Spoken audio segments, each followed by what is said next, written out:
नमस्कार, स्वागत है आप सबों का मेरी कक्षा हिंदी साहित्य और संवेदना में। आज की कक्षा में हम क्षितिज भाग 2 में संकलित कवि नागार्जुन जी की कविता यह दंतुरित मुस्कान की व्याख्या देखेंगे। तो आइए सर्वप्रथम हम कविता पढ़ें। यह दंतुरित मुस्कान, तुम्हारी यह दंतुरित मुस्कान मृतक में भी डाल देगी जान। धूलि धूसर तुम्हारे ये गात, छोड़कर तालाब मेरी झोपड़ी में खिल रहे जलजात। परस पाकर तुम्हारा ही प्राण, पिघलकर जल बन गया होगा कठिन पाषाण। छू गया तुमसे कि झरने लग पड़े शेफालिका के फूल। बांस था कि बबूल, तुम मुझे पाए नहीं पहचान। देखते ही रहोगे अनिमेष, थक गए हो आँख लूं मैं फेर। क्या हुआ यदि हो सके परिचित न पहली बार। यदि तुम्हारी माँ न माध्यम बनी होती आज। मैं न सकता देख मैं न पाता जान, तुम्हारी यह दंतुरित मुस्कान। धन्य तुम माँ भी तुम्हारी धन्य, चीर प्रवासी मैं इतर मैं अन्य। इस अतिथि से प्रिय तुम्हारा क्या कर रहा संपर्क। उंगलियां माँ की कराती रही हैं मधुपर्क। देखते तुम इधर कनखी मार, और होती जब की आंखें चार। तब तुम्हारी दंतुरित मुस्कान मुझे लगती बड़ी ही छविमान। प्रस्तुत कविता में कवि ने बच्चों के खिले हुए मुस्कान, स्वच्छ मुस्कान का जिक्र किया है। छोटे बच्चे जब खिलखिलाकर हंसते हैं तो उनकी दांत दिखाई पड़ने लगती है। उसी के संदर्भ में उन्होंने कविता का शीर्षक रखा है यह दंतुरित मुस्कान। यहाँ पर चूंकि कवि नागार्जुन जी जो हैं वो लोक जीवन से जुड़े हुए थे और उन्होंने यहाँ जिन बच्चों का जिक्र किया है वो ग्रामीण क्षेत्र में रहने वाले बच्चे हैं। उनके मुस्कान का उन्होंने जिक्र किया है। बच्चे की मुस्कान को देखकर कवि जो हैं वो कहते हैं, छोटे बच्चों की मुस्कान को देखकर जो दांत निकाल निकाल कर हंस रहे हैं, वो कहते हैं कि तुम्हारी इस मुस्कान को देखकर जो मृत भावनाएं हैं हमारे मन के अंदर, कठोर हृदय वाले व्यक्ति के अंदर, वह भी इस मुस्कान को देखकर मुस्कुरा दे और वह भी इस आकर्षण से नहीं बच सकता। धूल से भरा छोटा सा मुस्कुराता बच्चा सभी को अपनी ओर खींच लेता है। यहाँ धूल से भरे बच्चे हैं, अर्थात कवि जिस गांव में रहते थे उस गांव में उनकी वापसी हुई है और वहाँ धूल में खेलते बच्चों के सौंदर्य का उन्होंने यहाँ पर जिक्र किया है।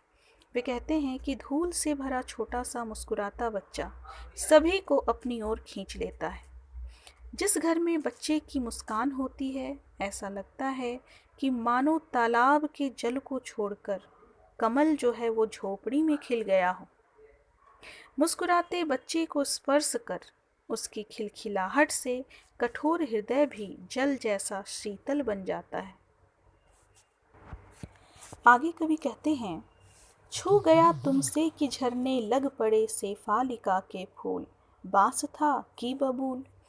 वे कहते हैं कि बच्चों को स्पर्श करते ही ऐसा महसूस होता है कि बबूल के वृक्ष से शेफालिका के फूल गिरने लगते हैं। यहाँ उन्होंने दो वृक्षों का जिक्र किया है, एक बांस और एक बबूल। बांस और बबूल के वृक्ष प्रायः ग्रामीण क्षेत्र में ही पाए जाते हैं, शहरी क्षेत्र में नहीं पाए जाते। तो वे कहते हैं कि बांस और बबूल दोनों के पेड़ में कांटे भरे होते हैं। अतः वो यहाँ पर उदाहरण देकर कहते हैं कि जब बच्चों को स्पर्श हम करते हैं तो ऐसा लगता है जैसे कटीले बांस और बबूल के वृक्ष से भी शेफालिका के फूल गिरने लगे हों। बच्चे की मुस्कान ऐसी लगती है जैसे शेफालिका के फूल गिर रहे हों। आगे कवि कहते हैं, तुम मुझे पाए नहीं पहचान। यहाँ तुम मुझे पाए नहीं पहचान कहने का कवि का अभिप्राय यह है कि बच्चे उन्हें कैसे पहचानेंगे। चूँकि कवि जो हैं नागार्जुन जी वो घुमंतु प्रवृत्ति के थे, वो एक जगह कभी स्थिर नहीं रहते थे, वो देश विदेश की यात्रा किया करते थे। तो काफ़ी दिनों के बाद वो अपने गांव लौट कर आए हैं, अतः उन छोटे बच्चों से वो कह रहे हैं कि तुम मुझे पाए नहीं पहचान देखते ही रहोगे अनिमेष, कि तुम मुझे पहचान नहीं पाए क्योंकि मैंने इस अपरिचित बच्चे को मुस्कुराते हुए देखा। वह मुझे बिना पलक झपकाए देखता रहा। बच्चे को खिलखिलाते देखकर कवि को लगा कि अब वह थक चुका है, अतः मैं आंख फेर लूं। पहली बार मैं उस मुस्कुराते बच्चे से परिचित ना हो सका, परंतु उसकी माँ के माध्यम बनने पर मेरी जानकारी बच्चे से बढ़ी। मेरा परिचय बच्चे से माँ ने करवाया। चूँकि अभी मैंने बताया कि कवि जो है वो निरंतर गांव छोड़कर बाहर घूमा करते थे, वो एक जगह स्थिर नहीं रहते थे, यात्रा वो किया करते थे देश विदेश की। तो काफ़ी दिनों के बाद जब वो गांव लौट कर आए हैं, तो जो छोटे छोटे बच्चे हैं, ना ही उनसे इनका परिचय है और ना ही बच्चे उन्हें पहचानते हैं। अतः बच्चे उन्हें जब अनिमेष बिना पलक झपकाए उन्हें देखते रहते हैं, तब ये समझ जाते हैं कि बच्चे मुझे पहचान नहीं रहे हैं। जब उनकी माँ आती हैं, तब माँ से या माँ के माध्यम से उस बच्चे का परिचय होता है। आगे की पंक्तियों में कवि ने बच्चे की मनमोहक मुस्कान को देखकर उसके माँ के मातृत्व से प्रभावित होकर बच्चे और माँ को धन्य माना है, उसका बड़े ही खूबसूरत ढंग से यहाँ पर उन्होंने जिक्र किया है। वे कहते हैं कि धन्य तुम माँ भी तुम्हारी धन्य, चीर प्रवासी मैं इतर मैं अन्य। वो क्या कहते हैं कि तुम और तुम्हारी माँ, वो बच्चे और माँ को कहते हैं कि तुम दोनों धन्य हो, क्योंकि मेरा परिचय अपने बच्चे से ना करवाया होता तो मैं उसकी दंतुरित मुस्कान की मनमोहकता से अनजान रहता। इसलिए बच्चा और बच्चे की माँ दोनों धन्य है। आगे वो कहते हैं कि मैं दोनों का आभारी हूँ जिन्होंने मुझे इस मुस्कान के दर्शन करवाए।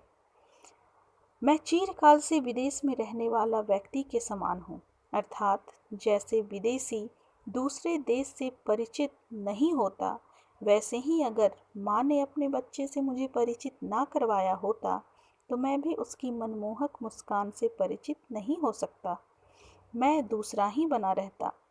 आगे कवि कहते हैं कि मैं उससे अलग ही रहता, बच्चा मुझे ना जान सकता। मुझ अतिथि से तुम्हारा क्या संबंध रहा है?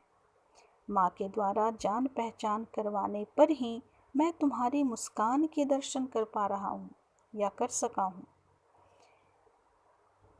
तुम्हारी माँ की उंगलियाँ हमेशा तुम्हें मातृत्व युक्त आत्मीयता देती रही है। माँ के स्पर्श से ही तुम उसका मातृत्व पाते रहे हो।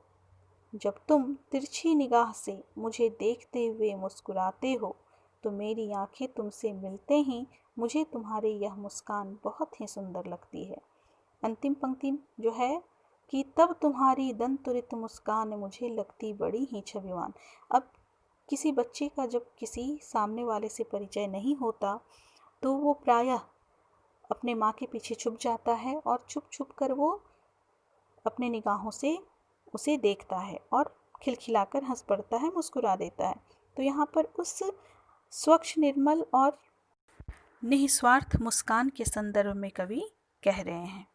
तो ये कविता की व्याख्या हो गई।